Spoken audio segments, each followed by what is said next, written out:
বিসিবিতে চলছে চলতি বছরের শেষ বোর্ড সভা। বিসিবি সভাপতি আমিনুল ইসলাম বুলবুলের সভাপতিত্বে 11:30টায় শুরু হয়েছে সভা। চলতি বছরের বার্ষিক বাজেট, অডিট রিপোর্ট আছে এজেন্ডা তালিকায়। এছাড়াও নতুন বছরের আর্থিক কৌশল চূড়ান্ত ও অনুমোদনের বিষয়ে আলোচনা করবেন বোর্ড কর্মকর্তারা।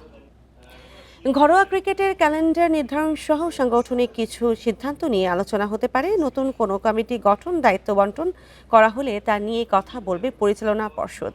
বর্তমান বোর্ডের কার্যক্রম পর্যালোচনা করা হবে এই সভায়।